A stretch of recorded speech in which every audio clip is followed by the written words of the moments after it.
Magandang umaga sa inyong lahat. Malugod na pagtanggap sa St. Joseph Parish, Gagalangin sa ika-6 ng umagang banal na misa na may liturhiya ngayong Biyernes sa ika-2 linggo ng Pasko ng Pagkabuhay at paggunita kay San Atanasio, Obispo at Pantas ng Simbahan. Tumayo po ang lahat at tayo'y makiisa sa Eucharistikong pagdiriwang na pamumunuan ng ating Kura Paroko, Reverendo Padre Douglas D. Badong.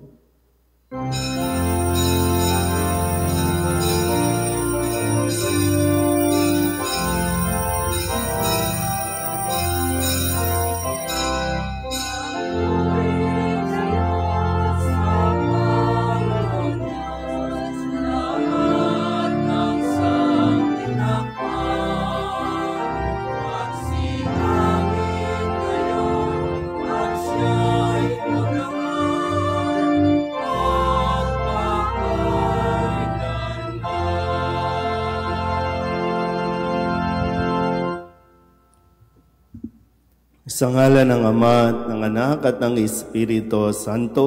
Amen. Ang pagpapala ng ating Panginoong Heso Kristo, ang pag-ibig ng Diyos Ama, at ang makikipagkaisa ng Espiritu Santo, naway sumainyong lahat. At sumaiyo rin. Ngayon po ay ginugunita natin ang kapisahan ni San Atanasio, isang obispo at pantas ng simbahan.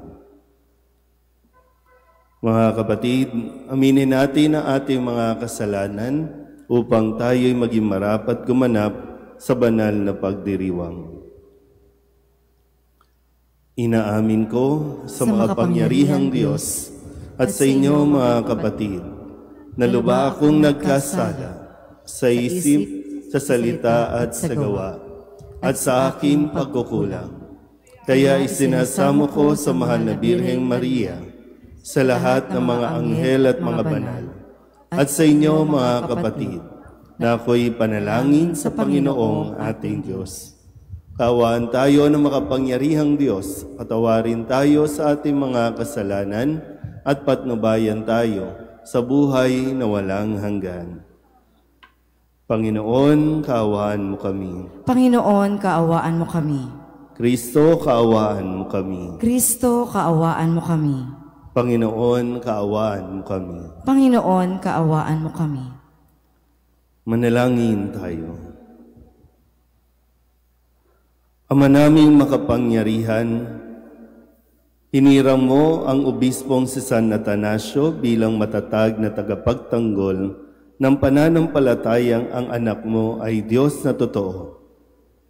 Sa pagkakamit namin ng kaalaman sa kanyang pinaninindigan at sa kanyang pagmamalasakit sa aming kapakanan, kami naway walang hadlang na umunlad sa pagkakilala at pag-ibig sa iyo, sa pamamagitan ni Heso Kristo, kasama ng Espiritu Santo, magpasawalang hanggan.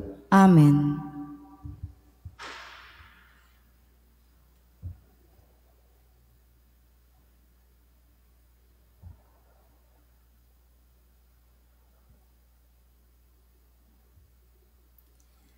Pagbasa mula sa mga gawa ng mga apostol. Noong mga araw na iyon, tumindig ang isang Pariseyong nagngangalang Gamaliel, tagapagturo ng kautusan at iginagalang ng buong bayan. Iniutos niyang ilabas muna ang mga apostol, saka nagsalita. Mga kababayan, isipin ninyong mabuti ang gagawin sa mga taong ito. Hindi pa nagtatagal na lumitaw si Teudas na nagpanggap na isang dakilang pinuno at nakaakit na may 400 tagasunod. Ngunit nang mapatay siya, nagkawatak-watak ang mga tauhan niya at nauwi sa wala ang kilusan. Pagkatapos, lumitaw naman si Judas na taga-Galilea noong panahon ng pagpapatala at nakaakit din ng maraming tauhan. Nang mapatay siya, nagkawatak-watak din ang mga tagasunod niya. Kaya't sinasabi ko sa inyo, huwag ninyong pakialaman ang mga taong ito. Hayaan ninyo sila. Kung ang kanilang panukala o pagpupunyaging ito'y mula sa tao, ito'y mabibigo. Ngunit kung mula sa Diyos, hindi ninyo ito masasansala at lilitaw pang lumalaban kayo sa Diyos. Napahinuhod sila sa payo ni Gamaliel. Pinapasok na muli ang mga apostol at pagkatapos ipapalo at pagbawalang mangaral sa pangalan ni Jesus, sila'y pinalaya. Galak na umalis ang mga apostol sa harap ng Sanhedrin, sapagkat minarapat ng Diyos na sila'y malagay sa kahihiyan alang-alang sa pangalan ni Jesus. At araw-araw nagpupunta sila sa templo at sa mga tahanan at dooy nagtuturo at nangangaral tungkol kay Jesus, ang Kristo. Ang salita ng Diyos. Salamat sa Diyos. Ang tanging aking mithi, Panginooy makapiling. Ang tanging aking mithi, Panginooy makapiling. Tanglawi ko'y ang puon, aking kaligtasan, kaya walang takot ako kanino man. Sa mga panganib, kanyang iingatan, kaya naman ako'y walang agam-agam. Ang tanging aking mithi, Panginooy makapiling. Isang bagay lamang ang aking mithiin, isang bagay itong sa puon hiniling.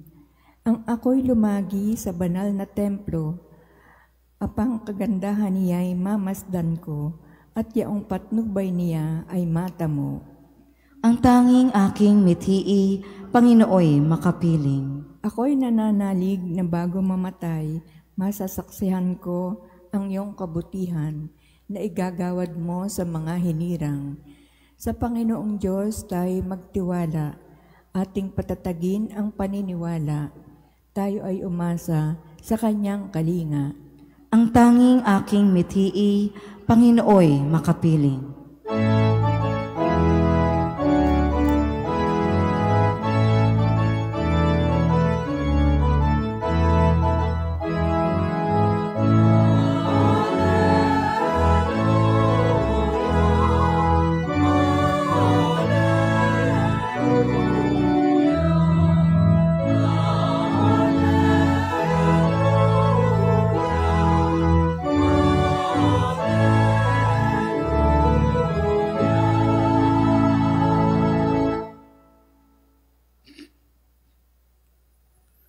Sumainyo ang Panginoon. At sumaiyo rin.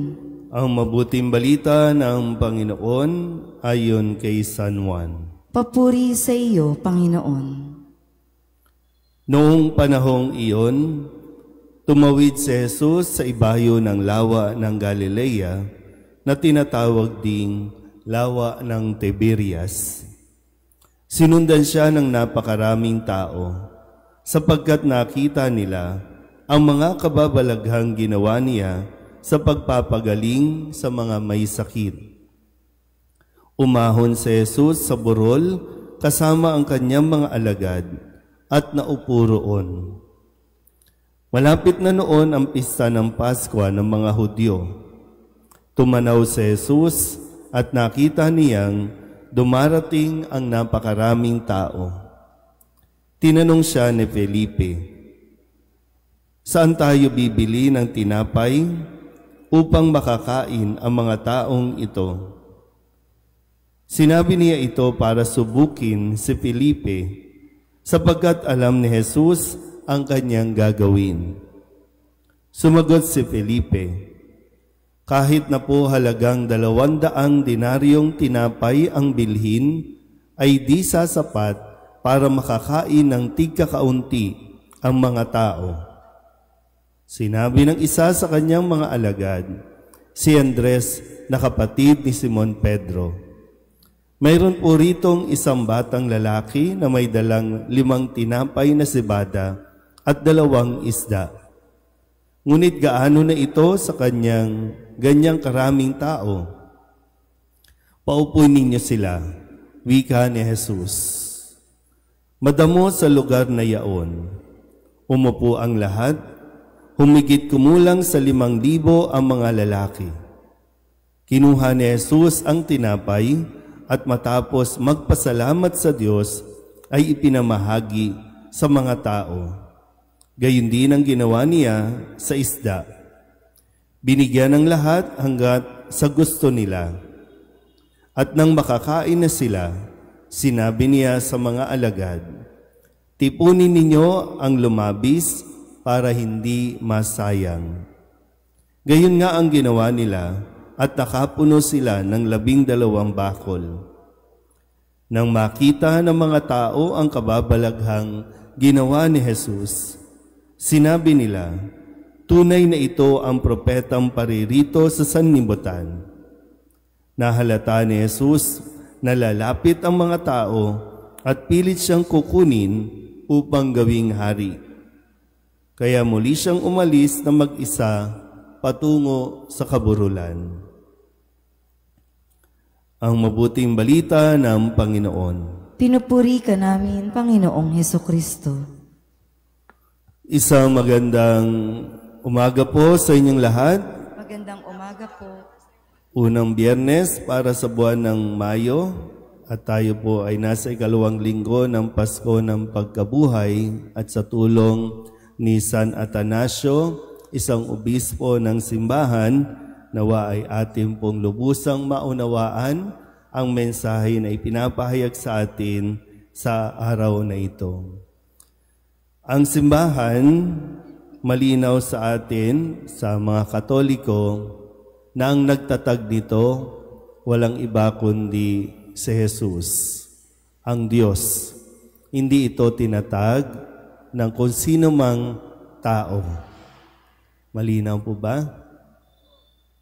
Gagaya ng karanasan na narinig natin sa unang pagbasa, sinubukan ng napakaraming mga Pariseyo, maraming mga tao, kahit mga hari, na pigilan ang mga apostol sa kanilang pangangaral tungkol sa mabuting balita. Itigil nila ang pagsasalita tungkol sa pangalan ni Jesus. Kagaya nga ng sabi ni Gamaliel, kung ito ay gawa ng tao, madali itong maglalaho kapag nawala ang kanilang mga leader. At ang sino ang leader nila sa kasalukuyan? Si Pedro, ang mga alagad. At ang tinuturing nila na founder nitong mga Pariseyo ay si Jesus. So, may mga grupo noon na sinabi dito nang sila ay mamatay, ang kanilang mga miyembro kahit gaano karami, nagkawatak-watak. So ngayon, sa ating simbahan, matapos ang 2,000 taong mahigit, marami na ang pinagdaanan, maraming pang gigipit, maraming pagpatay na ginawa, pero nanatili pa rin ang simbahan. Nawawala man ang mga naging leader, pero nananatili ang simbahan. Maging ang simbahan natin mismo dito sa San Jose Gagalangin. Napakarami na rin mga tao ang nagpunta dito, mga naging leader ng mga organisasyon, ng mga ministries, maging kaming mismo mga pari. Makailang beses nang nagpalit ng parish priest o ng kung sino man, at marami na din mga problema, dulot ng mga naglilingkod, dulot din namin mga pari, marami ding iskandalo ang nangyari, pero nananatili ang simbahan na nakatayo dahil malinaw sa atin, hindi tao ang nagtayo at nagtataguyod nito, kundi walang iba, kundi si Jesus. Kaya ngayon sa ating ebanghelyo, yung bang sinasabi natin, God will provide. Ano man ang maging problema ng simbahang ito, ano man ang maging pangangailangan ng simbahang ito, sa umpisa nangangamba tayo, at mangangamba pa rin tayo, paano ba natin masusurvive ito? Paano ba mababayaran ang kuryente dito? Paano ba malilinis ang simbahang ito? Bilang tao, poproblemahin natin yan. Pero tandaan natin, hindi ito pababayaan ni Jesus.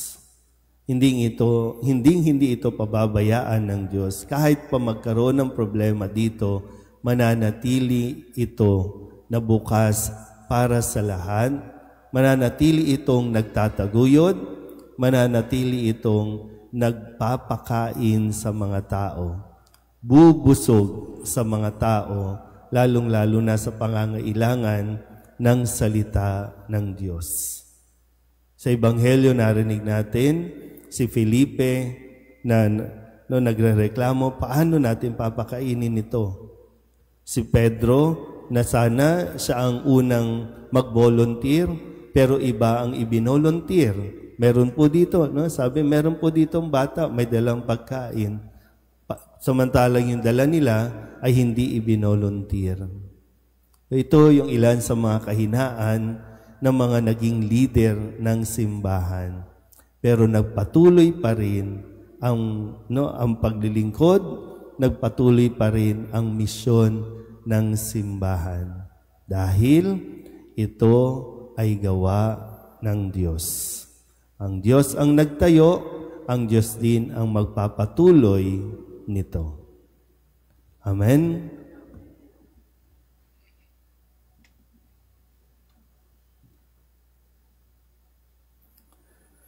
Sa himala ng pagpapakain ng 5,000 tao, ipinakikita sa atin ang ating Panginoon na ibibigay ng Ama ang lahat ng ating mga pangangailangan.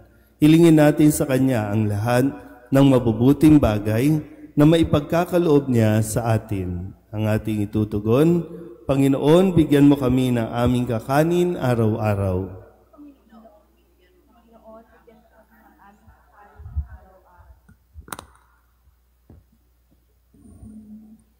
Ang mga pinuno ng simbahan naway magpakita ng katulad ng pagkahabag na ipinamalas ni Jesus upang pakanin ang mga taong nagugutom.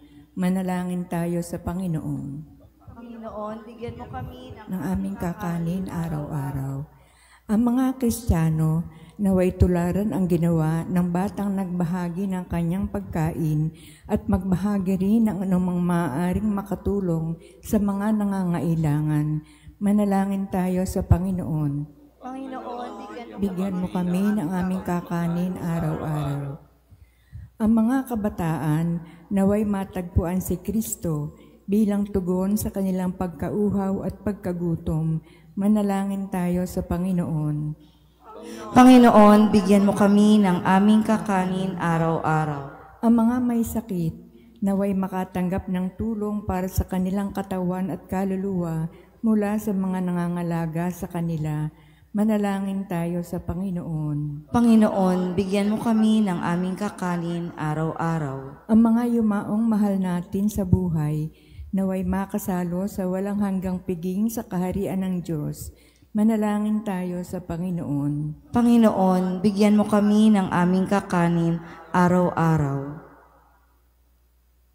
Idulog din natin sa Panginoon ang ating mga personal na kahilingan at mga panalangin para sa ating mga pamilya.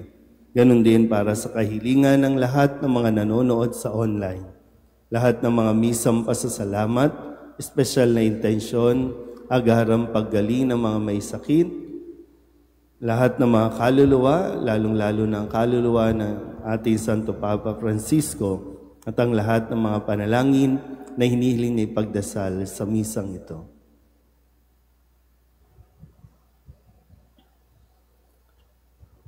Ang lahat ng ito hinihiling namin sa ngalan ni Kristo ang aming Panginoon. Amen.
Magsitayo pong lahat. Manalangin kayo mga kapatid upang paghahain natin ang kalugdan ng Diyos Amang makapangyarihan.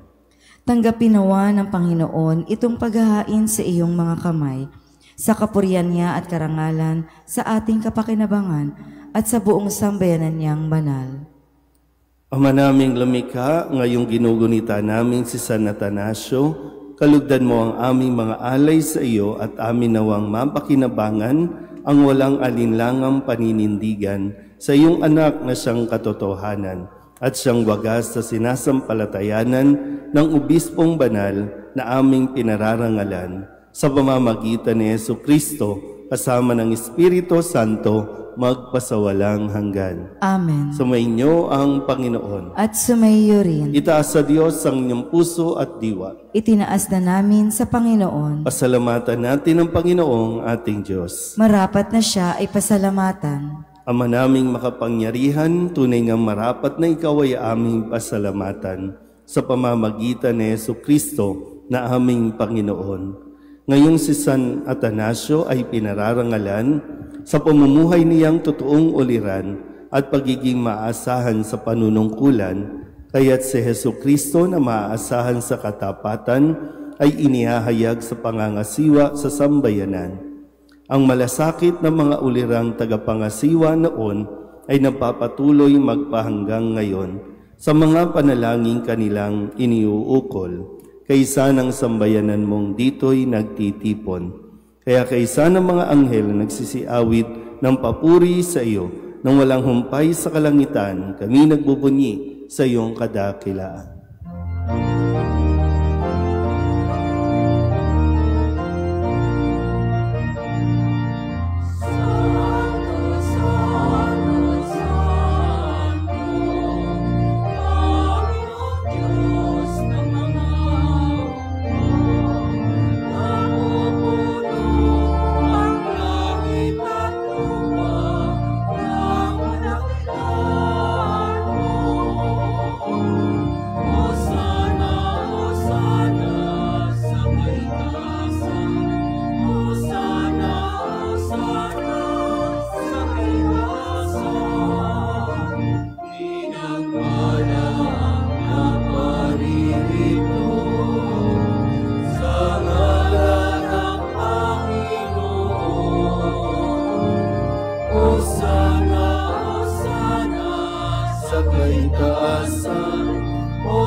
Ama naming banal, ikaw ang bukal ng tanang kabanalan. Kaya't sa pamamagitan ng iyong Espiritu, gawin mong banal ang kaloob na ito upang para sa aming maging katawan at dugo ng aming Panginoong Jesucristo. Bago niya pinagtisang kusang loob na maging handog, hinawakan niya ang tinapay, pinasalamatan kaniya, pinaghati-hati niya iyon, iniabot sa kanyang mga alagad at sinabi, tanggapin ninyong lahat ito at kanin, ito ang aking katawan na ihahandog para sa inyo.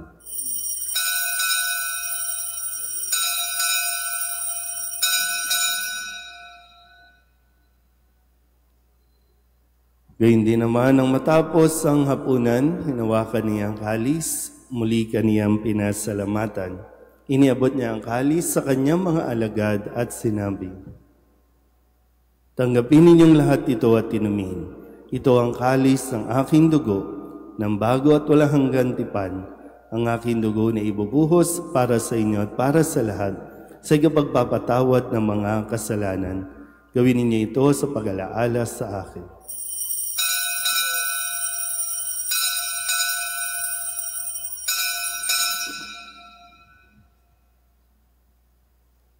Ipagbunyi natin ang misteryo ng pananampalataya. Si Kristo'y namatay, si Kristo'y nabuhay, si Kristo'y babalik sa wakas ng panahon. Ama, ginagawa namin ngayon ang pag-alaala sa pagkamatay at muling pagkabuhay ng iyong anak. Kaya tiniaalay namin sa iyo ang tinapay na nagbibigay buhay at ang kalis na nagkakaloob ng kaligtasan. Kami nagpapasalamat dahil kami iyong minarapat na tumayo sa harap mo para maglingkod sa iyo. Isinasamo namin kami magsasalo-salo sa katawan at dugo ni Kristo ay mabuklod sa pagkakaisa sa pamamagitan ng Espiritu Santo. Ama, lingapin mo ang iyong simbahang laganap sa buong daigdig. Puspusin mo kami sa pag-ibig kaisa ni Jose na aming obispo at ng tanang kaparian. Alalahanin mo si Francisco na tinawag mo mula sa daigdig na ito. Nung siya'y binyagan, siya'y nakaisa ni Kristo sa pagkamatay. Ngayong siya'y pumanaw, naway makaisa sa ni Kristo sa pagkabuhay. Alalahanin mo rin ang mga kapatid naming nahimlay na may pag-asang sila'y muling mabubuhay, gayon din ang lahat ng mga pumanaw. Kawaan mo sila at patuloyin sa iyong kaliwanagan. Kawaan mo at pagindapating kaming lahat na makasalo sa iyong buhay na walang wakas. Kaysa ng mahal na Birheng Maria na Ina ng Diyos, ng kabiyak ng puso niyang sa San Jose, kaysa ng mga apostol at ng lahat ng mga banal na namuhay dito sa daigdig ng kalugod-lugod sa iyo, may pagdiwang nawa namin ang pagpupuri sa ikararangal mo sa pamamagitan ng iyong anak na aming Panginoong Heso Kristo. Sa pamamagitan ni Kristo, kasama niya at sa Kanya, ang lahat ng parangal at papuri ay sa iyo, Diyos Amang makapangyarihan, kasama ng Espiritu Santo, magpasawalang hanggan.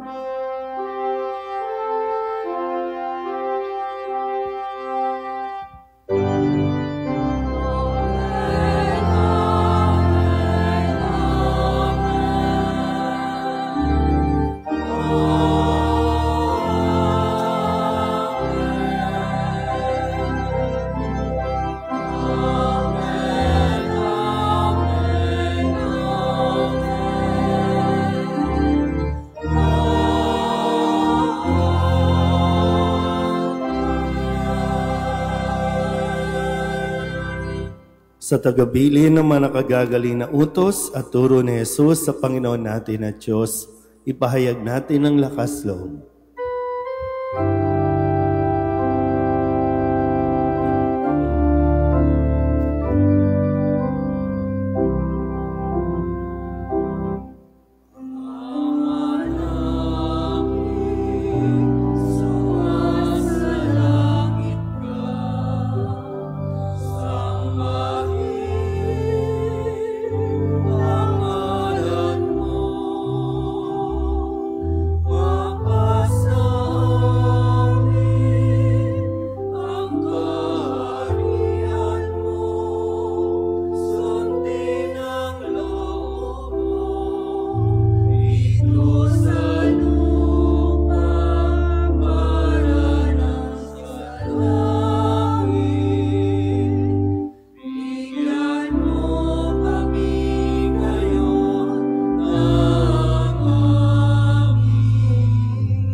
Inihiling namin kaming iadya sa lahat ng masama, pagkalooban ng kapayapaan araw-araw, iligtas sa kasalanan at ilayo sa lahat ng kapahamakan, samantalang aming pinananabikan ang dakilang araw ng pagpapahayag ng tagapagligtas naming sa Heso Kristo.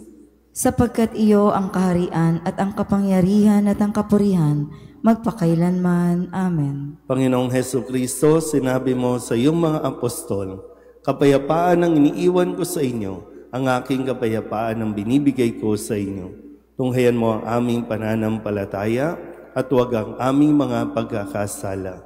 Pagkalooban mo kami ng kapayapaan at pagkakaisa ayon sa iyong kalooban kasama ng Espiritu Santo magpasawalang hanggan. Amen. Ang kapayapaan ng Panginoon ay laging sumainyo. At sumaiyo rin. Magbigayan po tayo ng kapayapaan sa isa't isa. Kordero ng Diyos na nag-aalis ng mga kasalanan ng sanlibutan, maawa ka sa amin. Kordero ng Diyos na nag-aalis ng mga kasalanan ng sanlibutan, maawa ka sa amin. Kordero ng Diyos na nag-aalis ng mga kasalanan ng sanlibutan, ipagkaloob mo sa amin ang kapayapaan. Ito ang kordero ng Diyos. Ito ang nag-aalis ng kasalanan ng sanlibutan. Mapalad ang mga inaanyayahan sa kanyang piging. Panginoon, hindi ako karapat-dapat na magpatuloy sa iyo, ngunit sa isang salita mo lamang ay gagaling na ako.